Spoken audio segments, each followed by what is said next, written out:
Bienvenue à cette nouvelle édition de NC Sports Weekly News, là où les sports nautiques ne s'arrêtent jamais. En voile, une course de New York à Newport, Griffon Solo 2 et Jeffrey McFarlane.com se battent pour la première place à l'Atlantic Cup. Lucia Metzbauer est sur place pour Nautical Channel. Michel Bourrez et Sally Fitzgibbons remportent gros au Brésil à l'ASP Rio Pro. À bord d'Icra, la magie de la tradition, un reportage très spécial avec le correspondant senior Sébastien Destremo.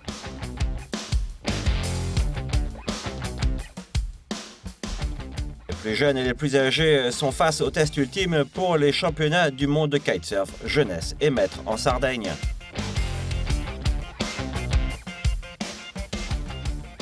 Les stars du slalom ont eu des conditions difficiles et des vents jusqu'à 30 nœuds à Podersdorf en Autriche, où Brian Lake et Katia Roos remportent la Coupe du Monde de surf PKRA 2014.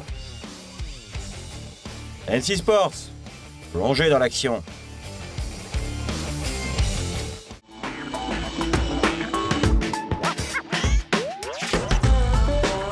Un vent léger de nord-est a accompagné la flotte de l'Atlantic pour le deuxième départ à New York, après la victoire de Griffon Solo 2 à la première manche de Charleston en Caroline du Sud à New York, où Joe Harris et Patrick sont rapidement passés en tête.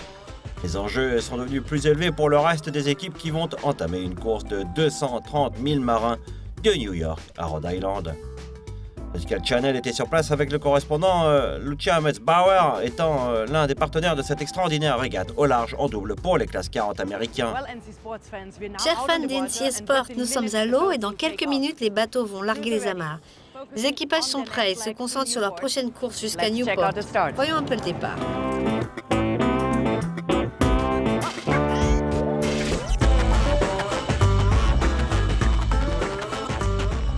Le départ d'une régate au large est toujours plein d'émotions, surtout dans un endroit métropolitain atypique comme celui-ci. Coup de revolver, les classes 40 se sont vite éloignées sur le fleuve Hudson, passant sous le pont Verrazano avant de se lancer vers le sud-est pour contourner Block Island puis repartir vers le nord, vers Newport. Comme prévu, la deuxième manche était une ruée exténuante vers la ligne d'arrivée, ne permettant pas aux navigateurs de se reposer. Et cette fois, Jeffrey McFarlane et Jake Arkand à bord de jeffreymcfarlane.com ont repoussé les limites au maximum. Ils sont arrivés premiers à Newport après moins de 30 heures, avec seulement 1 heure et demie d'avance sur Dragon et ses deux skippers, Michael Hensey et Rob Windsor. Cette course s'est transformée en épisode de match racing au large quand il ne restait plus que la longueur de quelques bateaux entre les deux premiers de la régate. L'Atlantic Cup va maintenant terminer son dernier chapitre avec des équipages plus nombreux à bord des bateaux pour les courses côtières dans la baie de Narragansett, où les équipes pourront marquer des points très précieux pour obtenir le titre. Griffon Solo 2 est toujours en tête, mais ne peut pas se permettre la moindre erreur. Lucia Metzbauer avec Nautical Channel vous fera un reportage complet sur l'Atlantic Cup 2014 avec l'action manche par manche, des interviews et des résultats dans la prochaine édition très spéciale de Top Story.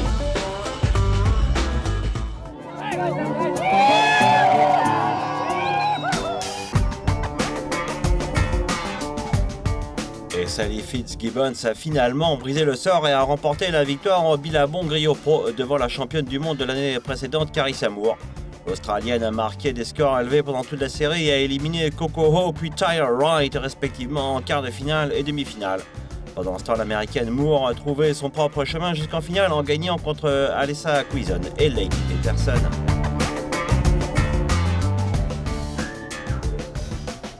Carissa a marqué 8,50 assez tôt, mettant tout de suite Sally à l'épreuve, mais cette fois l'Australienne a répondu avec 3 figures presque parfaites qui lui ont valu un 9,27. Les scores d'après étaient moyens et la Hawaïenne était toujours en retard derrière Fitzgibbons, à qui la victoire est revenue de droit avec 16,27 à 14,27.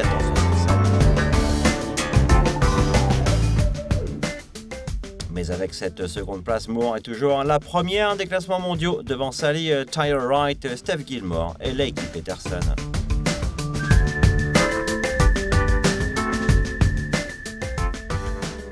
Et Michel Bourrez a confirmé qu'il ne rigole pas cette saison quand il a remporté son deuxième Tour du Monde ASP au Billabong Rio Pro au Brésil. Après son succès au Margaret River Pro en Australie en avril, le surfeur tahitien de 29 ans s'est fait remarquer à la finale ici et sur les vagues de Barra de Tijuca. Burrez a d'abord éliminé le Sud-Africain Jordy Smith en quart de finale, puis Taj Burrows dans une demi-finale très difficile. Le vétéran australien était en tête au début, mais Michel l'a contré avec un 8,70 pour remporter l'épreuve 15-30 à 12,33.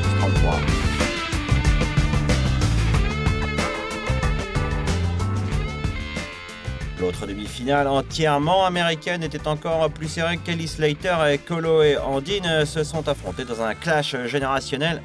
Cette fois, le prodige californien de 20 ans a remporté la plus belle victoire de sa carrière avec 14-73 à 14-17 contre Kelly Slater, 42 ans et plusieurs fois champion du monde. Et Andino a perdu son élan en finale contre Burrez qui était en pleine forme et a dominé la finale 13-84 à 6-43.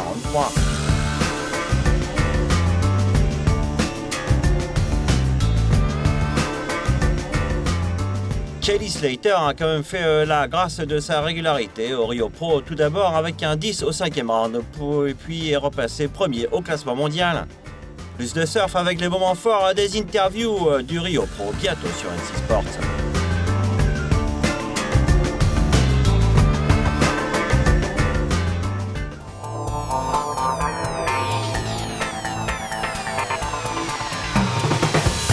Fois n'est pas coutume, je vous invite à suivre un journal entièrement dédié à un bateau assez exceptionnel. Bienvenue au bureau. Depuis 2 ans déjà, la famille propriétaire et l'équipage d'Ikra préparent le 50e anniversaire du fameux 12 Magic. C'est 50 ans d'une belle histoire, c'est une grande fierté de naviguer sur un bateau, sur Ikra. Rien de plus beau que le cadre enchanteur de l'île de Porquerolles, où une centaine d'invités se retrouvent pour fêter un bateau de légende, un état d'esprit, des émotions. Ikra pour moi c'est d'abord un bateau somptueux dont on vient de fêter les 50 ans, un bateau mythique, un bateau de rêve. Lourd et puissant, ces voiliers de tradition ne sont pas toujours faciles à manier à toutes les allures. Ça reste des bateaux lourds, donc avec des efforts qui demandent à tout le monde une grande vigilance. L'historien du bord nous rappelle quelques dates importantes de ce voilier au passé si riche. Le bateau a quelques dates phares. Bien sûr une naissance en 64, puisqu'on a fêté hier ses 50 ans. Une participation aux éliminatoires de la Coupe de l'Américain 70, aux côtés du Baron Bic. Fait historique, Ikra défie Pride en 1981 pour une régate d'anthologie au départ de Saint-Tropez. 81, avec la naissance de la New Largue, qui a marqué le circuit des traditions, des voiliers de tradition en Méditerranée. Cette compétition improvisée deviendra la fameuse New Largue, rebaptisée plus tard les voiles de Saint-Tropez. En 2005, son nouvel armateur le remet à neuf dans un savant dosage entre performance et tradition. Nouveau propriétaire et surtout presque j'allais dire nouveau bateau, puisqu'un refit complet du bateau, une restauration intégrale.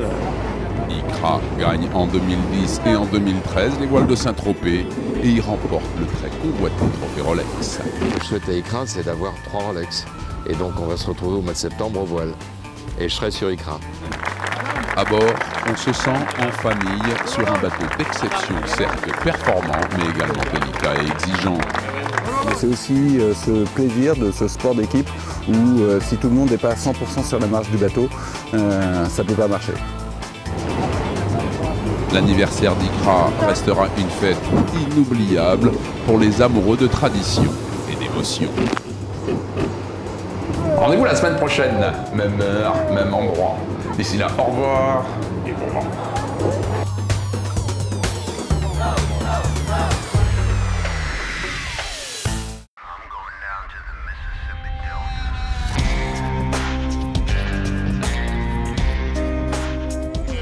Le Brésil, le Canada, la France, la Suisse et la Russie ont remporté les médailles d'or au championnat du monde de kitesurf jeunesse et master le week-end dernier en Sardaigne. Organisé par le Yacht Club Cagliari avec le soutien de l'armée italienne, l'événement a réuni 48 athlètes, des plus jeunes aux plus âgés, de 25 pays différents, sur les sables blancs et les eaux turquoises de la plage Poeto. Le départ était prometteur avec des vents de 10 à 15 nœuds dès le début de la semaine et des conditions se sont améliorées jusqu'à 20-25 nœuds, en plus de bonnes vagues pour la finale. Maxime Nocher avait bien des rivaux chez les hommes de moins de 21 ans, mais il a quand même aligné les victoires, dont 3 sur les 4 à médaille. La France aussi a marqué de bons scores chez les moins de 18 ans, hommes, et remporté aussi bien l'or que l'argent avec Mazzella et de Ramécourt. La Russie a eu le même résultat chez les filles de moins de 18 ans avec Kalinina et Akopova. La Suisse Astrid Perz a remporté l'or en master, suivi par la Française Ariane Humbert qui a eu l'argent et la vétérane allemande Catherine Bornward qui a eu le bronze. Le Brésilien Wilson Veloso a remporté 5 régates et ne s'est jamais retrouvé en dehors du podium. Il a battu le Polonais Tomek Janiak et l'Espagnol Pedro Garrijo Velasco pour remporter le titre de champion du monde en master masculin. Dans la catégorie Grand Master, le Canadien Adam Vance a remporté les honneurs devant l'Italien Tonon et l'Espagnol Villar.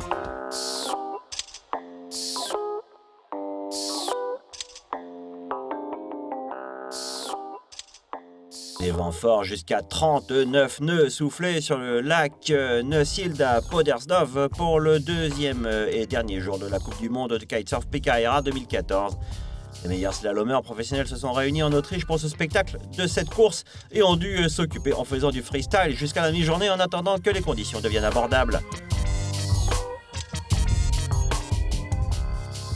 Ryan Lake des États-Unis a dominé la série dès le départ en remportant 4 régates, grâce à quoi il a pu se permettre de ne pas terminer la course numéro 7. Le Français Julian Kerner était avec ses 2 victoires le plus proche en points, terminant deuxième avec 3,5 points de moins. Le Sud-Africain Oswald Smith est resté troisième. J'ai jamais vu autant de monde à la plage qui nous regardait faire du kite et nous soutenait. Le tout premier jour, on a fait la course, il y avait environ 15 000 personnes sur la plage. Je veux dire, ces événements sont géants en Europe par rapport à tout ce que je connais.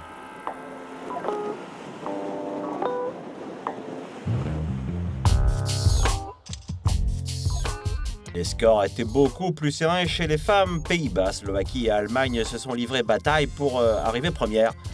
On donnait la chasse à Katia Ruse, ni Bibiana Magaji, ni Christine Bonniger n'ont baissé les bras et toutes 3 ont terminé avec 3 points d'écart.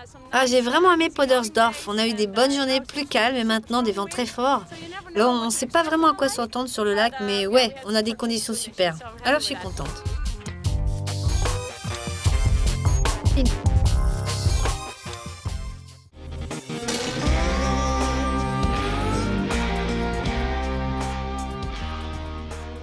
Attention, fans de SUP, ce n'est pas fini. Le reportage complet sur les championnats du monde de l'ISA en Nicaragua vous attend dans le prochain épisode de NC Sports Buzz ce samedi seulement sur Nautical Channel.